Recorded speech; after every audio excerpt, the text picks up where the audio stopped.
ಖಾರ ಬಣ್ಣ ಮತ್ತು ರುಚಿ ಆಚಿ ಚಿಲ್ಲಿ ಪೌಡರ್. ಜಿಲ್ಲಾ ತಾಲೂಕು ಪಂಚಾಯತ್ ಚುನಾವಣೆ ಹತ್ತಿರವಾದ ಹಿನ್ನೆಲೆ ಹಾಸನದಲ್ಲಿ ಅಖಾಡಕ್ಕಿಳಿದ ಬಿಜೆಪಿ ರಾಜ್ಯ ಪ್ರಧಾನ ಕಾರ್ಯದರ್ಶಿ. ಬಿಜೆಪಿ ರಾಜ್ಯ ಪ್ರಧಾನ ಕಾರ್ಯದರ್ಶಿ ಪ್ರೀತಂ ಗೌಡ ಜೆಡಿಎಸ್ ಭದ್ರಕೋಟೆಯಲ್ಲಿ ಮತ್ತೆ ಮೇಲುಗೈ ಸಾಧಿಸೋಕೆ ಯತ್ನ. ಮೊದಲನೇದಾಗಿ ಡೈರಿ ಚುನಾವಣೆಯಲ್ಲಿ ಬಿಜೆಪಿ ಮೇಲುಗೈ. ನಿಟ್ಟೂರು ಡೈರಿ ಚುನಾವಣೆಯಲ್ಲಿ ಬಿಜೆಪಿ ಬೆಂಬಲಿತರಿಗೆ ಜಯ. 11 ಜನರ ಪೈಕಿ 10 ಜನ ಬಿಜೆಪಿ ಬೆಂಬಲಿತ ಅಭ್ಯರ್ಥಿಗಳಿಗೆ ಜಯ. ಇನ್ನು ಮುಂದೆ ಹಾಸನದಲ್ಲಿ ಬಿಜೆಪಿಯ ಬಲ ತೋರಿಸಬೇಕಾಗಿದೆ. ನಿಟ್ಟೂರಿನಲ್ಲಿ ಗೆದ್ದವರೇ ಹಾಸನ ವಿಧಾನಸಭಾ ಚುಕ್ಕಾಣಿಯನ್ನ ಹಿಡಿಯಲಿದ್ದಾರೆ. ಹಾಸನದ ನಿಟ್ಟೂರು ಗ್ರಾಮದಲ್ಲಿ ಮಾಜಿ ಶಾಸಕ ಪ್ರೀತಂ ಗೌಡ ಈ ಒಂದು ಸ್ಟೇಟ್ಮೆಂಟ್ ಅನ್ನ ಕೊಟ್ಟಿರುವಂತದ್ದು. ಪರೋಕ್ಷವಾಗಿ ಜೆಡಿಎಸ್ ಶಾಸಕ ಸ್ವರೂಪ್ ಪ್ರಕಾಶ್ಗೆ ಕೌಂಟರ್ ಕೊಡೋ ಕೆಲಸವನ್ನ ಕೂಡ ಇಲ್ಲಿ ಮಾಡಿದ್ದಾರೆ. 11ಕ್ಕೆ 10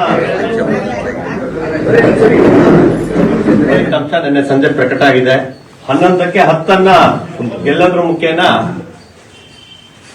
ಇಡೀ ಹಾಸನ ತಾಲೂಕು ನಿಟ್ಟೂರು ಕಡೆ ತಿರುಗಿ ನೋಡೋ ರೀತಿಯಲ್ಲಿ ನಮ್ಮೆಲ್ಲ ಕಾರ್ಯಕರ್ತರ ಹಿರಿಯರ ಪರಿಶ್ರಮದಿಂದ ರಾಜಕೀಯವಾಗಿ ಗಾಳಿ ಯಾವ ಕಡೆ ಬೀಸ್ತಿದೆ ಅನ್ನೋದನ್ನ ತೋರ್ಸ್ಕೊಡೋದ್ರಲ್ಲಿ ಯಶಸ್ವಿಯಾಗಿದ್ದೀರಿ.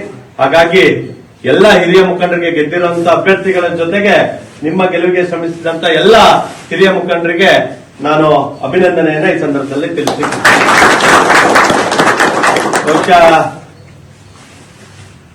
ಹಾಸನ ವಿಧಾನಸಭಾ ಕ್ಷೇತ್ರದ ಚುನಾವಣಾ ಶಕ್ತಿ ಏನಾದ್ರೂ ನೋಡ್ಬೇಕು ಅಂತ ಹೇಳಿದ್ರೆ ಈ ಬಗ್ಗೆ ಮಾಹಿತಿ ನೀಡ್ತಾರೆ ನಮ್ಮ ಪ್ರತಿನಿಧಿ ಪ್ರಕಾಶ್. ಸ್ಥಳೀಯ ಮಟ್ಟದ ಚುನಾವಣೆಗಳು ಸಮೀಪಿಸ್ತಾ ಇದ್ದ ಹಾಗೆ ಗೇಮ್ ಪ್ಲಾನ್ಗಳು, ಸ್ಟ್ರಾಟಜಿಗಳು ಶುರು ಆಗ್ತಾ ಇದೆ. ಸೊ ಹಾಸನದಲ್ಲಿ ಏನೇನು ನಡೀತಾ ಇದೆ? ನೀತಿ, ಈಗಾಗಲೇ ಹಾಸನದಲ್ಲಿ ಕಳೆದ 2.5 ವರ್ಷದಿಂದ ರಾಜಕೀಯವಾಗಿ ಒಂದಿಷ್ಟು ಅಂದ್ರೆ ಬಿಜೆಪಿಯಿಂದ ಪ್ರಚಾರವಾಗಿರ್ಬೋದು, ಭೇಟಿ ಆಗಿರ್ಬೋದು, ಈ ತರದ ಕಾರ್ಯಕ್ರಮಗಳು ಕಡಿಮೆ ಆಗಿದೆ. ಈಗ ಯಾವಾಗ ತಾಲೂಕು ಪಂಚಾಯತಿ ಮತ್ತೆ ಜಿಲ್ಲಾ ಪಂಚಾಯತಿ ಚುನಾವಣೆ ಹತ್ತಿರವಾಗ್ತಾ ಇದೆ ಅನ್ನುವ ಮಾಹಿತಿ ಗೊತ್ತಾದಂತಹ ಸಂದರ್ಭದಲ್ಲಿ ಈಗ ಏಕಾಏಕಿ ಬಿಜೆಪಿಯವರು ಫೀಲ್ಡ್ಗೆ ಇಳಿದಿರುವಂತದ್ದು. ಮೊದಲನೇದಾಗಿ ಹಾಸನ ತಾಲೂಕಿನ ನಿಟ್ಟೂರು ಗ್ರಾಮದಲ್ಲಿ ಸುಮಾರು 11 ಸ್ಥಾನಗಳ ಪೈಕಿ 10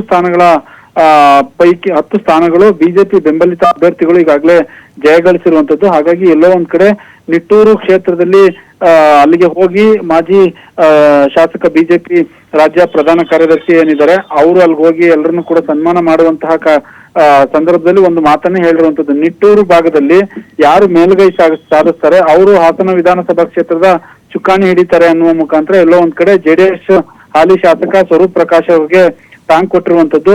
ಈಗಾಗಲೇ 2.5 ವರ್ಷದಿಂದ ಒಂದಿಷ್ಟು ಆಕ್ಟಿವ್ ಆಗಿರಲಿಲ್ಲ ಪ್ರೀತಂ ಗೌಡ. ಈಗ ಮತ್ತೆ ಆಕ್ಟಿವ್ ಆಗ್ಲಿಕ್ಕೆ ಮುಂದಾಗಿರ್ತಕ್ಕಂಥದ್ದು. ಅದಕ್ಕೆ ಉದಾಹರಣೆ ಅಂತ ಅಂದ್ರೆ ಈಗಾಗಲೇ 11 ಸ್ಥಾನಗಳ ಪೈಕಿ 10 ಸ್ಥಾನಗಳನ್ನ ಬಿಜೆಪಿ ಬೆಂಬಲಿತ ಅಭ್ಯರ್ಥಿಗಳು ಜಯಗಳಿಸಿರುವಂತದ್ದು. ಅದರ ಜೊತೆಗೆ ಹಾಲಿ ಶಾಸಕ ಸ್ವರೂಪ್ ಪ್ರಕಾಶ್ಗೂ ಕೂಡ ಬಿಜೆಪಿ ಮಾಜಿ ಶಾಸಕ ಟಾಂಗ್ ಕೊಟ್ಟಿರುವಂತದ್ದು. ನೀತಿ, ಓಕೆ, ಥ್ಯಾಂಕ್ ಯು ಪ್ರಕಾಶ್. ತಮ್ಮ ಡೀಟೇಲ್ಸ್ಗೆ